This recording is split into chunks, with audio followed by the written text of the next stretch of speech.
அனைவருக்கும் என் அன்பு வணக்கம். நன்றி உரையின் அழகு அதன் சுருக்கத்தில் இருக்கிறது. ஆனால் நான் நன்றி சொல்ல வேண்டிய பட்டியலோ மிக பெருக்கத்தில் இருக்கிறது. எனவே தொட்டு செல்கிறேன். பல பெயர்கள் விட்டு போக வாய்ப்பு உண்டு. அவர்கள் என்னை மன்னித்துக் கொள்ள வேண்டும். முதல் நன்றி என் அப்பாவிற்கு. உறவின் வழியில் மட்டுமில்லை, கொள்கை வழியிலும் அவர்தான். நான் அறியாமலேயே அவர் என்னை எப்படி இந்த இயக்கத்திற்கு பழக்கினார் என்று நினைத்து பார்க்கிறேன். ஒரே ஒரு செய்தி, நான் பள்ளிக்கூடத்து மாணவனாக இருந்த போதே அப்பா சொல்லுவார், வருகிற சனிக்கிழமை காந்தி திடலில் அண்ணாவிடம் பேசுவதற்கு தேதி வாங்கி வந்திருக்கிறேன். அடுத்த 2ஆம் தேதி கலைஞர் வருகிறார். எனவே நீ வீட்டு பாடத்தை எல்லாம் முதல் நாளே முடித்து விட்ட என்று சொல்லி காந்தி திடல் என் 2வது பல்கலைக்கழகம். அங்கு நடந்த திமுக கழகத்தின் 1000 கூட்டங்களை அமர்ந்து கேட்டிருக்கிறேன். அங்கே அமர்ந்து கேட்டதால் தான் இன்றைக்கு மேடைகளில் நின்று பேசுகிறேன். எனவே அப்பாவுக்கு நான் நன்றி கடன்பட்டிருக்கிறேன். அருள்மொழியின் பேச்சு இன்றைக்கு ஒரு கவிதையை போல என்னை கலங்க வைத்தது. அந்த செய்தியை தொட வேண்டிய கட்டாயத்தை அவர் பேச்சு உருவாக்கி இருக்கிறது. 1 வயது குழந்தையை தொட முடியாத தந்தையின் சோகமும் 90 வயதில் இறந்து போன தந்தையின் முகம் பார்க்க முடியாத மகனின் சோகமும் அவருடைய பேச்சில் வந்தன. அந்த நாளை நான் நினைத்து பார்க்கிறேன். அது 1997 மே மாதம் 20ஆம் நாள் இரவு 10 மணிக்கு நான் மருத்துவமனையில் இருக்கிற அண்ணன் சுவாமிநாதனிடம் பேசுகிறேன். அவர் கொஞ்சம் கோபமாய் பேசுகிறார். எங்கடா போன நீ? அப்பாவுக்கு ரொம்ப உடம்பு சரியில்லை. வசந்தாவை கேட்டால் நீ எங்கே? வசந்தா சொல்லியிருக்குது என் மனைவி. எங்கம்மா போயிருக்காருன்னா அது எப்போங்க என்கிட்ட சொல்லிட்டு போனாரு. அதுவும் என் அப்பா எனக்கு கொடுத்து விட்டு போன சொத்து தான். நீ எங்க போனேன்னு தெரியல, உன் பேரை சொன்னோம்னா அப்பா எல்லா பக்கமும் பார்க்கிறாரான்னு சொன்னார். நான் எங்கே போனேன் என்று அன்றும் அவரிடம் சொல்ல முடியவில்லை, இன்றும் என்னால் சொல்ல முடியவில்லை. காலையில் வந்துடுறேன்னு சொன்னேன். 6 மணிக்கு போவதாய் திட்டமிட்டேன். 5 மணிக்கு அப்பா இறந்து போனார். அவர் ஆசை நிறைவேறிற்று. அவர் சொல்லிக் கொண்டிருப்பார், நான் இறந்து போனால் எனக்கு முதல் மாலையை கலைஞர் தான் கொண்டு வந்திருப்பார், அதுவும் முதலமைச்சராகத்தான் வைப்பார் என்று சொல்லுவார். அப்படித்தான் நடந்தது. நன்றி. இன்னொருவருக்கும் நன்றியை நான் பதிவு செய்ய வேண்டும். அப்பாவை கட்சிக்கு கொடுத்து விட்டு எங்களை எல்லாம் தன் பார்வையில் வளர்த்த அம்மாவுக்கும் இந்த மேடையில் என் நன்றி. நம்முடைய மாண்புமிகு துணை முதலமைச்சர் அவர்களுக்கு நான் பல வழிகளில் நன்றி சொல்ல வேண்டும். முதல் நன்றி, இன்று காலையில் கூட பார்த்தேன், வேறு உடையில் பார்த்தேன்.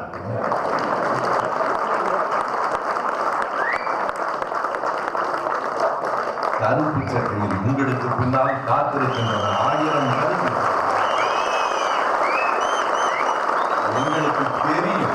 எங்களுக்கு தெரியும் நீங்கள் வெளியில் போட்டிருப்பதுதான் வெள்ளை பணிகிறது. எங்களுக்கு எப்போதும் தெரியும். எந்த சங்கடம் என்றால் எதிரிகளுக்கும் அது தெரியும். அதுதான் நீங்கள் ஏன் உதயநிதியை பாராட்டுகிறீர்கள்? உங்களை விட அவர் இளையவராயிற்றே என்று கேட்டார்கள். இளையவர் தான். எப்படி இளையவர் தெரியுமா? அவருடைய வயது என்ன தெரியுமா? அவருக்கு என் பிள்ளையின் வயது. ஆனால் என் தந்தையின் முதிர்ச்சி.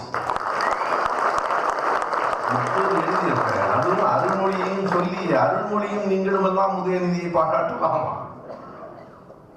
இன்றைக்கு உங்கள் கையில கொடுத்திருக்கிற திராவிட முழக்கம் இதழிலும் அந்த கேள்வி இருக்கிறது. அதற்கு விடை சொல்லி இருக்கிறேன். ஏன் உதயநிதியை பாராட்டுகிறீர்கள் என்று 4 காரணங்களுக்காக. அவரது சனாதன எதிர்ப்புக்காக, சரியான உழைப்புக்காக, இயல்பான எளிமைக்காக.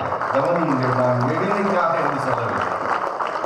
சனாதன எதிர்ப்புக்காக, சரியான உழைப்புக்காக, இயல்பான எளிமைக்காக, இருமாப்பில்லாத அந்த பண்புக்காக இன்றும் என்றும் அவர்கள் சொன்னார். அண்ணன் பேசும்போது காலம் கடக்கிறது, யார் கொண்டு போய் அவரிடத்தில் அந்த சீட்டு கொடுப்பது என்று ஒரு பேச்சு. நான் கொடுத்து விடுகிறேன். ஒரு உண்மை எனக்கு தெரியும், அவருக்கும் தெரியும். அவர் உறவில்தான் அண்ணன், எனக்கு உணர்வில் அவர் அப்பா. ஆனாலும் மேடையில் சட்டம் என்றால் எல்லோருக்கும் சட்டம் தான். அதுதான் கருப்பு சட்டைகளுக்கு இயல்பு. எனவே அண்ணனுக்கு நான் கொடுக்கிற போது எதற்காக நான் சொல்லுகிறேன் என்றால், அண்ணன் சொன்னாரே நானும் தம்பியும் போய் துணை முதலமைச்சரை பார்த்தோம் என்று. அவர் என்ன செய்தார் என்றால், நாங்கள் யாரும் எதிர்பார்க்கவில்லை. விடைபெறுகிற போது வணக்கம் சொல்லி கூடவே வந்தார். வேண்டாம் நாங்கள் போகிறோம் என்றும் அவர் கேட்கவில்லை. அண்ணனை கையை பிடித்து கொண்டு வந்து காரில் ஏற்றிவிட்டு கார் புறப்படுகிற வரையில் அவர் நின்றது. உண்மையாய் சொல்லுகிறேன், எங்கள் அண்ணனுக்கல்ல, எங்கள் குடும்பத்துக்கல்ல, முதியவர்கள் பெரியவர்கள் எல்லோருக்கும் நீங்கள் காட்டுகிற அந்த அன்பு உயரத்தை நல்லது. நன்றி. அதற்கு மேல் சொல்ல முடியாது, நேரமில்லை.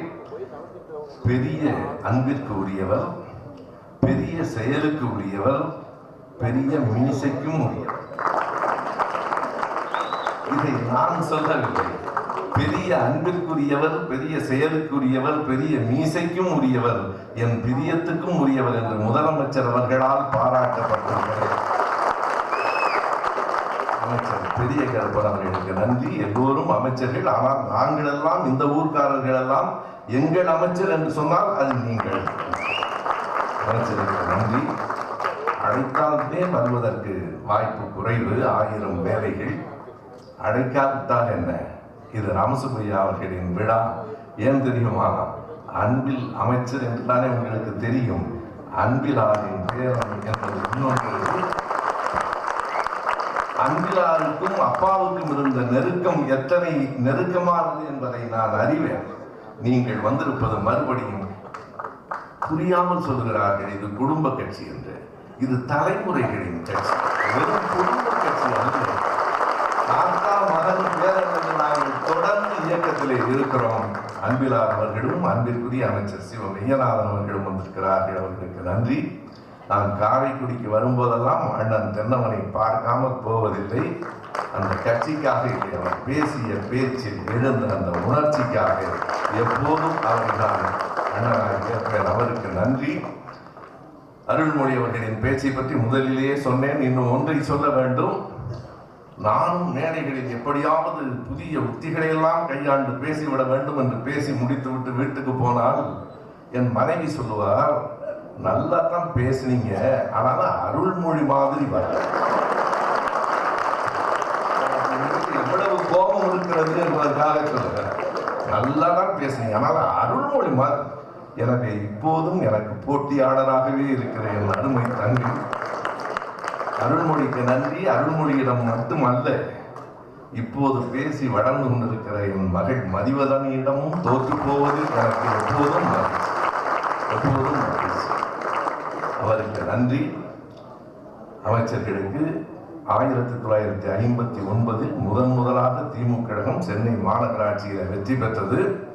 அப்பா சொல்லி சொல்லி மகிழ்வார், அப்பா நமக்கு ஒரு மேயர் வந்து விட்டார், திமுகவுக்கு ஒரு மேயர் வந்து விட்டார் என்று. இன்றைக்கு தமிழ்நாட்டில் 21 மேயர்கள், 21 மேயர்களும் துணை மேயர்களும் திமுக தான். மேடையில் அமர்ந்திருக்கிற மேயருக்கும் துணை மேயர் அவர்களுக்கும் நன்றி. இப்போதுதான் ஒரு பெரிய அறிவு திருவிழாவை நம்முடைய துணை முதலமைச்சர் நடத்தினார். அதற்கு அவர் வைத்திருந்த பெயர் காலத்தின் நிறம் கருப்பும், காலத்தின் நிறம் கருப்பு சிவப்பு என்று. காலத்தின் நிறம் மட்டுமில்லை துணை முதலமைச்சர் அவர்களே, எங்கள் காரைக்குடியின் நிறமும் கருப்பும் சிவப்பும் தான் என்று கூடியிருக்கிற கழக தோழர்கள் அனைவருக்கும் நன்றி. பார்வையாளர்கள் வரிசையில் அமர்ந்திருக்கிற பலருக்கு நான் நன்றி சொல்ல வேண்டும். அழைப்பு கொடுக்க போகிற போது ஐயா படிக்காசு சொன்னார், ராமசுப்பையா என்கிற ஒரு மனிதன் இல்லை, ஒரு சகாப்தம் என்று சொன்னார். அவருக்கு நன்றி. அண்ணன் திராவிடமணி அவர்கள் எங்கள் குடும்பத்தோடு தொடர்ந்து வருகிற இன்னொரு குடும்பம், அது எப்போதும் திராவிடர் கழகத்தின் குடும்பம். அண்ணன் திராவிடமணி அவர்கள் உள்ளிட்ட அமைச்சர்கள் மட்டும்தான் என்று இல்லை. நான் உண்மையாக 2 பேரிடம் மன்னிப்பு கேட்டுக்கொள்ள வேண்டும். ஒன்று அண்ணன் மாங்குடி அவர்கள். எல்லாரும் கேட்டார்கள், இப்போது சிட்டிங் எம்எல்ஏ ஆச்சு, நல்லது தாங்க, உண்மையா உள்ளபடியே நேரம் இல்லை என்று சொன்னதால் அந்த அழைப்புகளில் போடவில்லை. அதை பற்றி கவலைப்படாமல் சட்டமன்ற உறுப்பினர் மாங்குடி அவர்களும் தமிழரசி அவர்களும் இந்த மேடைக்கு வந்து எங்களை பெருமைப்படுத்தி இருக்கிறீர்கள். உங்களுக்கு நன்றி, எல்லோருக்கும் நன்றி. இன்னும் பலர் நன்றி சொல்ல வேண்டும், நேரமில்லை. நான் முதலிலேயே சொல்லிவிட்டேன், பெயர்கள் விட்டு போனால் அத்தனை பேரும் என் நன்றியை ஏற்றுக்கொள்ளுங்கள். கருஞ்சட்டை தோழர்களுக்கு என்றென்றும் என் நன்றி. அவர்கள் இல்லை என்றால் நான் இல்லை. இந்த அரங்கத்தில் நினைந்திருக்கிற அந்த கருஞ்சட்டை தோழர்கள் அனைவருக்கும் என் நன்றி. இறுதியாக துணை முதலமைச்சர் அவர்களிடத்தில் ஒரு வேண்டுகோள். நான் நன்றி சொன்னால் போதாது, நீங்கள் சிறப்பு செய்ய வேண்டும். விழா குழுவினர் இரவு பகலாக இந்த விழாவுக்காக கருஞ்சட்டை தோழர்கள் வேலை செய்தார்கள். நீங்கள் போர்த்துகிற அந்த துண்டு அவர்களை மேலும் மேலும் எழுந்து வேலை செய்ய தூண்டும். நான் வரிசையாக சொல்லுகிறேன். முதலில் ஒருவர் பெயரை சொல்ல வேண்டும். இந்த விழாவுக்கு மூல விதையை அவர்தான் போட்டார். என் வகுப்பு நண்பர், கல்லூரி காலத்தில் என்னுடைய வகுப்பு நண்பர். அவர் தொடர்ந்து அப்பாவுக்கு விழா எடுக்க வேண்டும் என்றால் நான் கேட்கவில்லை. வேண்டாம், அது அப்பாவுக்கு விழா எடுத்துக் கொண்டிருக்கிற மாதிரி இருக்கும். அப்பாவுக்கு விழா எடுப்பது என்பதே ஒரே ஒரு வழியில் தான். அவர் செய்த வேலையை தொடர்ந்து செய்வது மட்டும். அதை சாகும் வரையில் நான் செய்வேன். எனவே வேறு விழாக்கள் வேண்டாம் என்றேன், கேட்கவில்லை. அவருடைய வலியுறுத்தல் தான் இன்றைக்கு இவ்வளவு பெரிய விழாவாக வந்திருக்கிறது. தோழர் சிதம்பரத்தை நான் மேடைக்கு அழைக்கிறேன், திராவிட நட்பு கழகத்தினுடைய மாவட்ட செயலாளர்.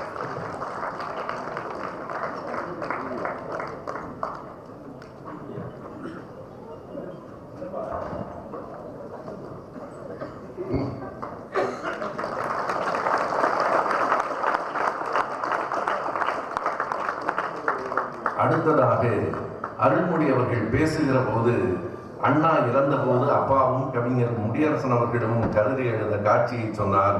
முடியரசன் அவர்கள் தான் அப்பாவின் மிக நெருக்கமான நண்பர். அவருடைய மகன் செல்வம் அவர்கள் இந்த விழாவுக்கு செய்திருக்கிற பணி மிகப்பெரியது. செல்வத்தை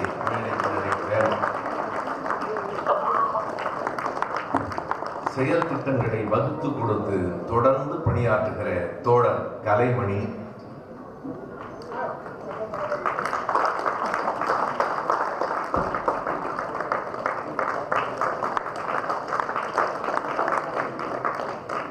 எழுத்தாளர், திராவிட முழக்கத்தினுடைய பொறுப்பாசிரியர், அருமை நண்பர் நம்முடைய குமரன் தாஸ்,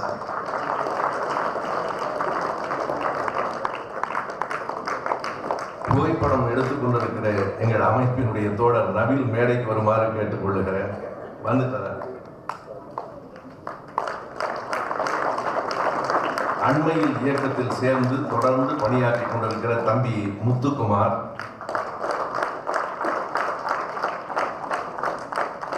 இந்த விழா குழுவினரை தாண்டி அப்பாவை பற்றி ஒரு புத்தகம், என் அப்பா காரைக்குடி ராமசுப்பையா என்றே ஒரு புத்தகத்தை என் அருமை நண்பர் செம்பை சேவியர் எழுதியிருக்கிறார். அவரை மேடைக்கு அழைக்கிறேன்.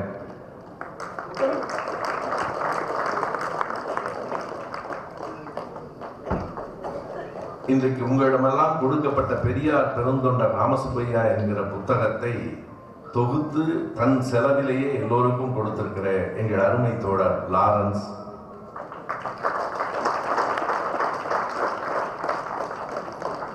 எங்கள் பேரவையின் மாநில அமைப்பாளர் தோழர் எட்வின்,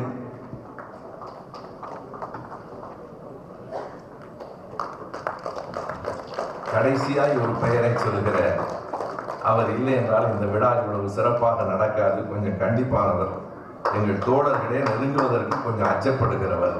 ஆனால் அவர் வைத்ததுதான் சட்டம். என் ஒருவரை தவிர எவர் பேச்சுக்கும் பயப்பட மாட்டார். ஆனால் அவர்தான் இந்த அமைப்பு அனைத்துக்கும் காரணம். முன்னாள் தலைமை பொறியாளராக இருந்து ஓய்வு பெற்றிருக்கிற எங்கள் பேரவையின் பொருளாளர் செல்வி.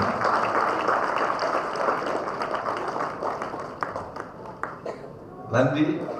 இன்னும் ஒரு பணி உங்களுக்கு. எங்கள் தோழர்கள் பெல் ராஜன், செல்வின், சித்தி செல்வராஜ், லாரன்ஸ் நால்வரும் எனக்கே தெரியாமல் அப்பாவின் சிலை ஒன்றை செய்து வைத்திருக்கிறார்கள். அதனை இந்த மேடையில் வந்து கொடுக்க வேண்டும் என்று நீங்கள் திறந்து வைக்க வேண்டும் என்று அன்போடு கேட்டுக்கொள்கிறேன். நம்முடைய நெஞ்சில் நிலையாக வாழ்ந்து கொண்டிருக்கிற ஐயா ராமசுப்பையா அவர்களின் சிலையை தற்போது மாண்புமிகு தமிழ்நாட்டின் துணை முதல்வர், திராவிட பேரியக்கத்தினுடைய இளம் தலைவர், கழக இளைஞரணி செயலாளர் அண்ணன் உதயநிதி ஸ்டாலின் அவர்கள் தற்போது அந்த சிலையை திறந்து வைக்கிறார்கள்.